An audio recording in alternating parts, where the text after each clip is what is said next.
allez voir que dans la structuration interne des entreprises, voilà, il y a un profil de poste qui est prévu en fonction du résultat recherché.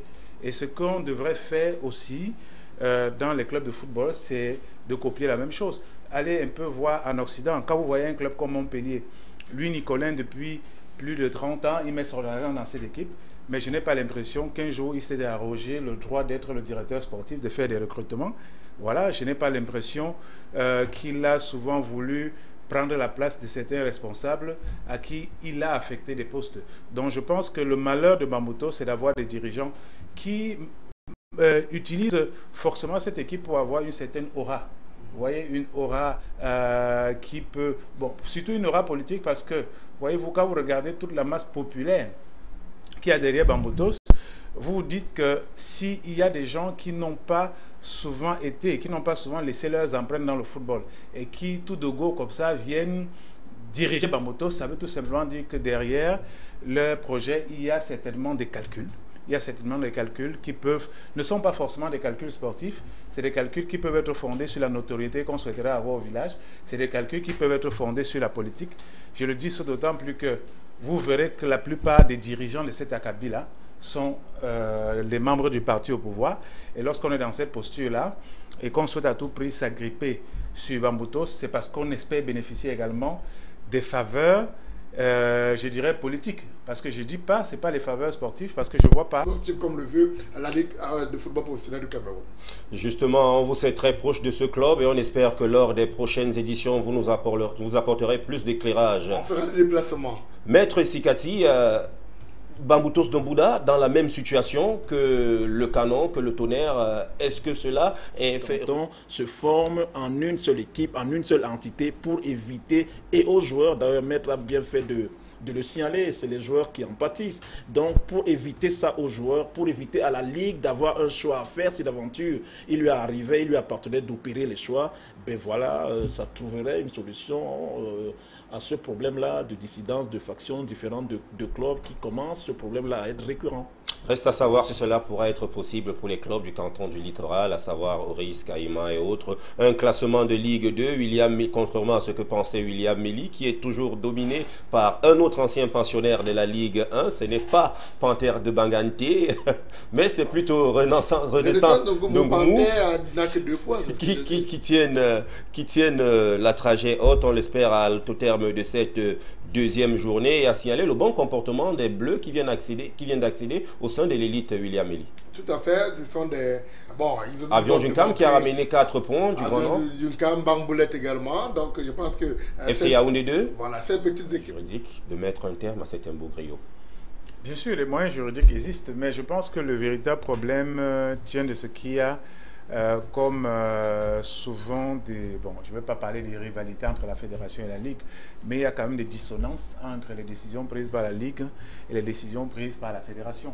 Alors qu'en temps normal, je pense qu'il devrait quand même avoir une harmonie dans le suivi de ce genre de dossier. Voilà, donc, bon, malheureusement pour nous, c'est le propre de notre pays. C'est la raison pour laquelle je disais qu'en fait, ce qui alimente ce conflit-là, qui aurait pu être réglé, ce n'est pas le fait qu'il n'y a pas de disposition juridique pour régler le conflit. C'est tout simplement que, bon, chacune des factions en conflit a certainement des accointances avec... Vous êtes là pour nous parler de la performance des Lions Indomptables en club en ce moment. Et une nouvelle qui est tombée ce matin, Nicolas Nkoulou-Doubena, qui dit niet à la sélection parce qu'il faudrait qu'il retrouve sa place à l'Hexagone. Dit niet quand même, Constant, c'est trop dire. L'international camerounais, Nicolas Nkoulou-Doubena, bien entendu, après avoir procédé à une très grande compétition, c'est de la Coupe d'Afrique, il a répondu présent malgré les critiques et aussi le banc de touche, bien entendu. Et il est arrivé et il a décidé de procéder dans ces différentes tactiques de Hugo Broos. Mais voilà, alors il arrive en club et directement il dit voilà, il faut que je me concentre. Après aussi la pression du président Hugo Jean-Michel Aulas qui met la pression aux défenseurs camerounais, qui dit bon, il faut à tout prix qu'il retrouve ses marques au sein du club Lyon. Et c'est pour ça qu'il dit il est donc nécessaire pour moi de mettre d'abord un temps, de mettre d'abord une pause pour ma carrière afin de me concentrer pour le club. Voilà, j'espère que Nicolas Nkoulou-Doubenas retrouvera certainement une place de choix au sein de cette équipe de l'Olympique Lyonnais. Et pourquoi pas, peut-être que les sirènes de la Chine lui seront aussi ouvertes. Vous parlez aussi de Benjamin Moukandjo, le capitaine des Lions, qui a été battu cette semaine.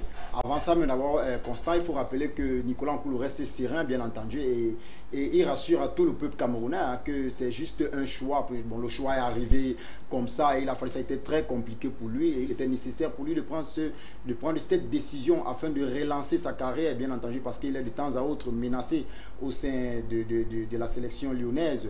Vous connaissez les ambitions du président Michel Aulas, qui veut à tout prix jouer la Champions League européenne la saison prochaine. Donc il est nécessaire, et les espoirs pour lui à la défense lyonnaise se reposent sur Nicolas Nkoulou. C'est bien, ne fait pas du droit. Lui, quand il entend dire que le TAS a rendu une décision qui ne donne pas directement raison de façon claire à l'une ou l'autre des deux parties, il peut se dire, mais qu'est-ce que c'est que cette justice où on renvoie encore les gens au Cameroun? Mais la vérité, c'est que les gens doivent savoir, c'est que le TAS a un règlement de procédure.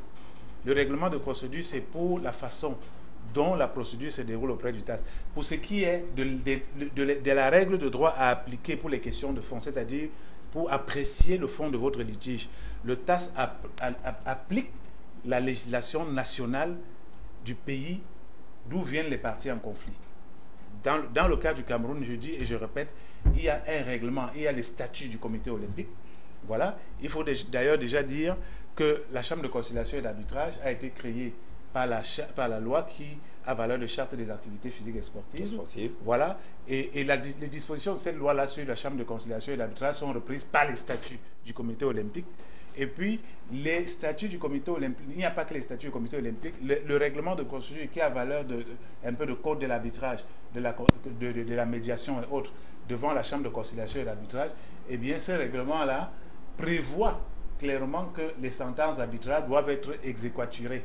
C'est-à-dire, c'est le président du tribunal qui donne la force contraignante, le président du tribunal de première instance de Yaoundé Centre Administratif, qui donne la force contraignante. Ça veut dire que si la Chambre de conciliation et d'arbitrage rend une sentence, si vous avez gagné, vous êtes dans votre bon droit, la sentence est valable. Maintenant, pour contraindre votre adversaire à s'exécuter, vous êtes obligé de repartir devant le tribunal de première instance pour avoir la formule, ce qu'on appelle cette exhortation. Une catégorie de personnes. Et il a donc ces champs parce qu'il y a le président de la fédération djiboutienne qui a promis de voter pour Ahmed Ahmed. Donc il y a plusieurs autres fédérations qui ont... La fédération nigérienne qui s'est prononcée. Voilà. Il y a beaucoup d'autres fédérations qui ont promis apporter leur soutien à ce candidat qui voudrait, pourquoi pas, un changement, parce que se sont dit, s'il y a un changement du côté de la Fédération internationale de football, association, il faudrait également qu'il y ait un changement au niveau de la CAF, on espère bien.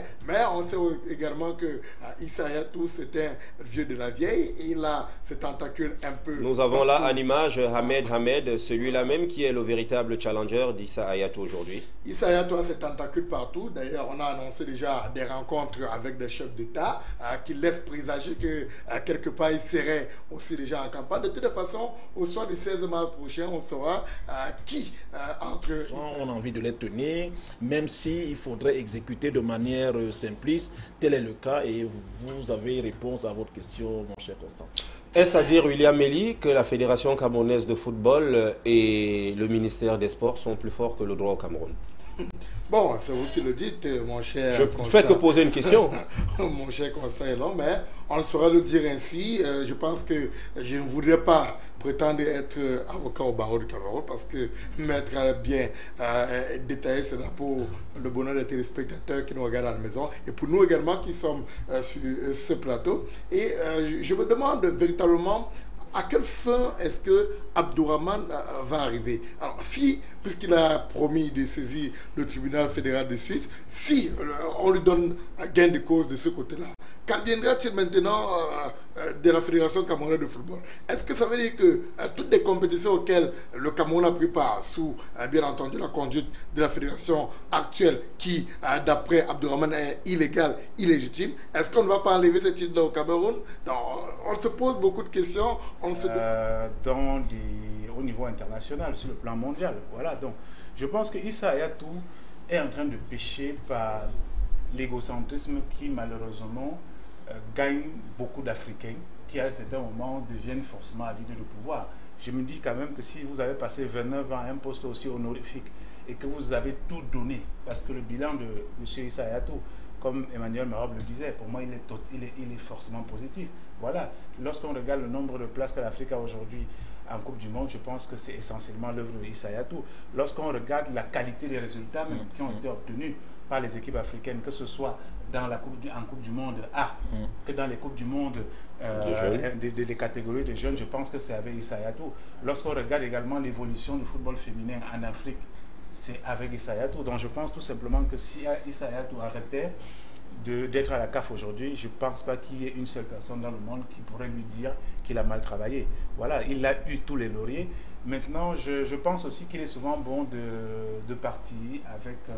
ces associations-là, votre vie, entre guillemets, votre poste ne dépend plus seulement de vous. Et ça, vous le savez. Donc, vous savez, avec tout ce que cela comporte comme lobby, etc.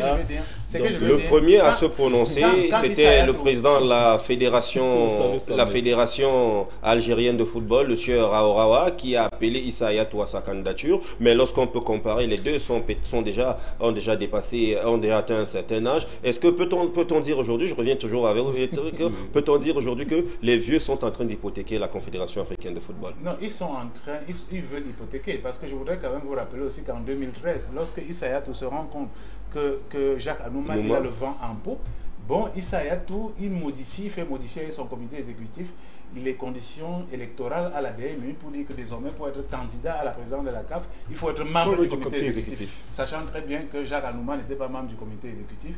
Voilà, donc je pense tout simplement que lorsque Issa Hayatou, d'ailleurs, quand il prend la CAF en 1988, je pense que là-bas c'est la politique, c'est pas le sport. Non, mais justement, c'est tout ce que vous donnez comme exemple. C'est les mauvais exemples qui doivent plus servir à l'Afrique.